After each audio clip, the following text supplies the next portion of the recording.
Après un an de service au ministère des Hydrocarbures, la ministre déléguée Ramatou Outouin, nommée le samedi 21 octobre au secrétariat général du gouvernement, a fait place à Abdoulaye Diar Mogodi. Cette passation a permis à la ministre déléguée sortante de retracer brièvement les projets énergétiques réalisés et non réalisés. Pour elle, le sujet de l'énergie est la base de la cohésion sociale et de la paix. Je vous assure qu'il y aura beaucoup de centrales qui se construiront. 30 mégas solaires avec une capacité de stockage de 60 MW à travers le projet RESPI. Le Tchad verra cela. Les 12 villes de la SNU seront hybridées et elles auront des centrales solaires dans le cadre de projets avec la Banque mondiale. Le réseau de N'Djamena sera renforcé et sera densifié. Et là, nous sommes au niveau même de DAO, les appels d'offres sont lancés et bientôt, en début 2024, vous verrez des partenaires sur le terrain déjà en train de construire ces centrales-là. Pour le ministre délégué entrant, l'administration n'est qu'une continuité. Nous ne prendrons d'aucunement venir pour inventer la roue, mais plutôt capitaliser nos énormes acquis et de savoir tirer le meilleur parti de vos expertises avérées. Mais pour la mise en musique optimale de votre idéal commun, à savoir l'autonomie énergétique de notre pays pour un développement prospère et durable. La signature du procès-verbal présidé par la secrétaire générale adjointe du gouvernement a mis fin à cette passation de service. L'objectif global de cet atelier est de contribuer à renforcer les capacités des acteurs locaux sur les mécanismes de gestion, sur la résolution des conflits agriculteurs-éleveurs et de les impliquer dans la dynamique de la lutte. Les conflits agriculteurs-éleveurs découlant entre autres des conséquences des changements climatiques restent une préoccupation notable selon les représentants. Dans ce contexte, convaincu que la paix est indispensable à toute action de développement, le PNUD reste engagé aux côtés du gouvernement pour le renforcement des capacités de différents acteurs, notamment les institutions nationales, active dans le maintien de la cohésion sociale et de la paix, et il reste engagé pour assurer un transfert conséquent de compétences en faveur de ces différents acteurs.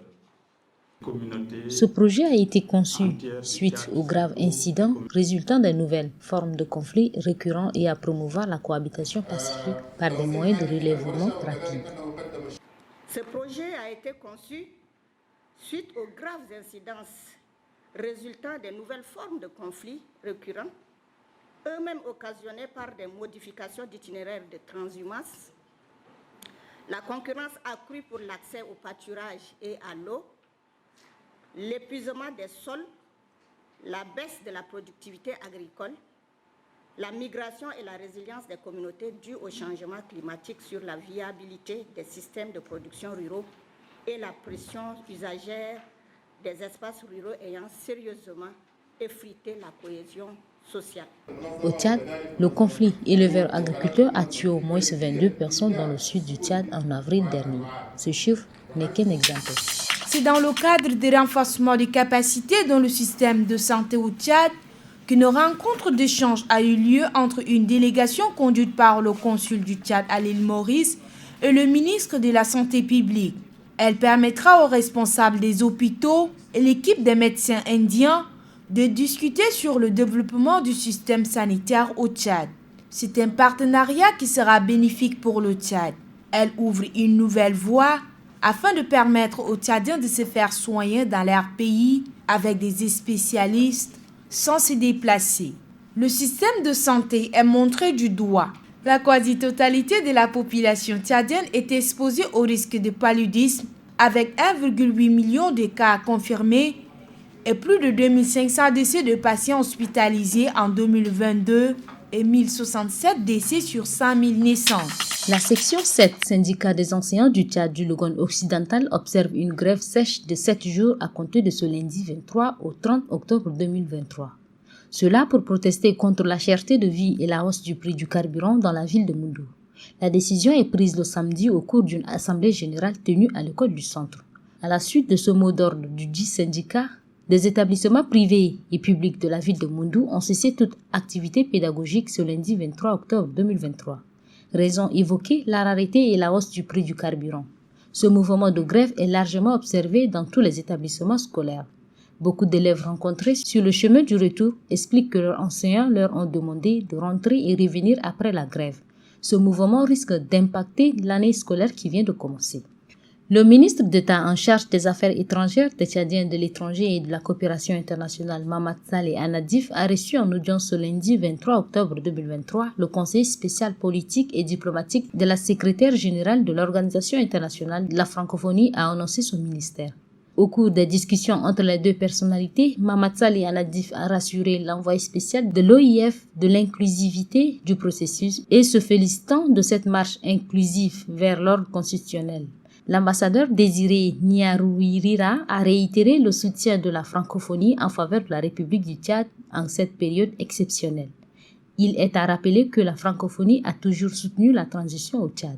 En RDC, le naufrage d'une baleinière en bois qui a entraîné la perte de 18 vies tandis que 200 personnes ont pu être sauvées, a annoncé ce dimanche le site congolais Actualité CD, ajoutant que de nombreux passagers demeurent cependant portés disparus. Bien que la cause de cette tragédie ne soit pas encore établie, l'administrateur du territoire de Bolomba et le député provincial de ce même territoire évoquent la possibilité de la surcharge et de la violation des mesures de navigation en tant que facteur potentiel.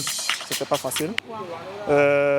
Avant de faire ça, mais j'avais fait trop de gymnastique. J'avais abandonné mes activités pendant une journée et demie pour faire ça parce qu'il demande beaucoup de choses. Il faut aller à l'hôpital faire ce qu'on appelle le groupe sanguin. Après, vous êtes arrivé, il faut faire la corde de 4 photos. Et ça m'a pris pratiquement une journée et demie. Maintenant, quand j'avais fait, je suis revenu pour chercher dans 2 jours. Moi, je dis non, il faut attendre 3 jours. Je suis reparti en brousse. J'ai fait 5 mois, je suis revenu. Ils ne m'ont pas encore servi.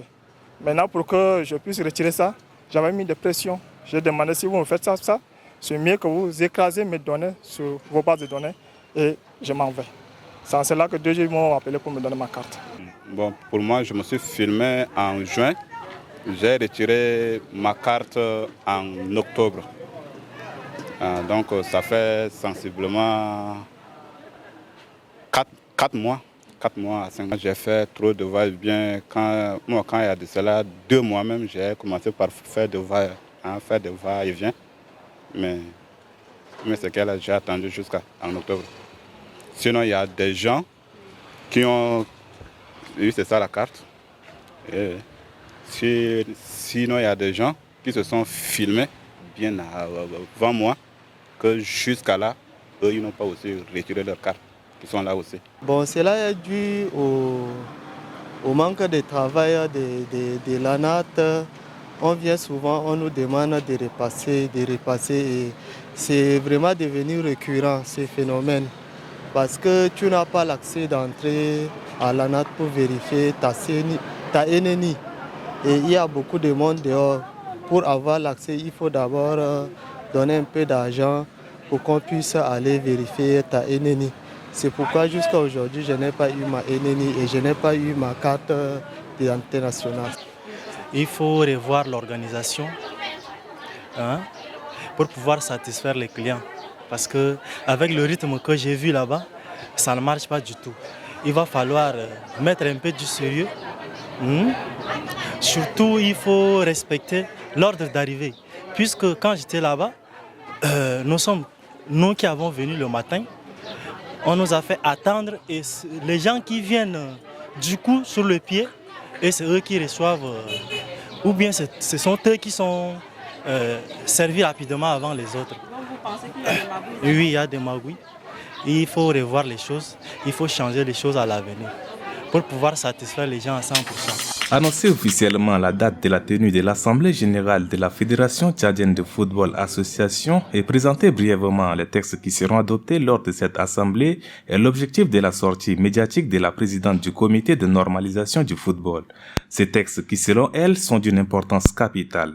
Le respect et la mise en application effective de ces textes peuvent contribuer à sortir le football tchadien de sa léthargie, à la seule condition que les acteurs et tous ceux qui seront appelés à présider aux destinées de notre football aient une seule vision, l'émergence du football tchadien, et non la recherche de profits individuels.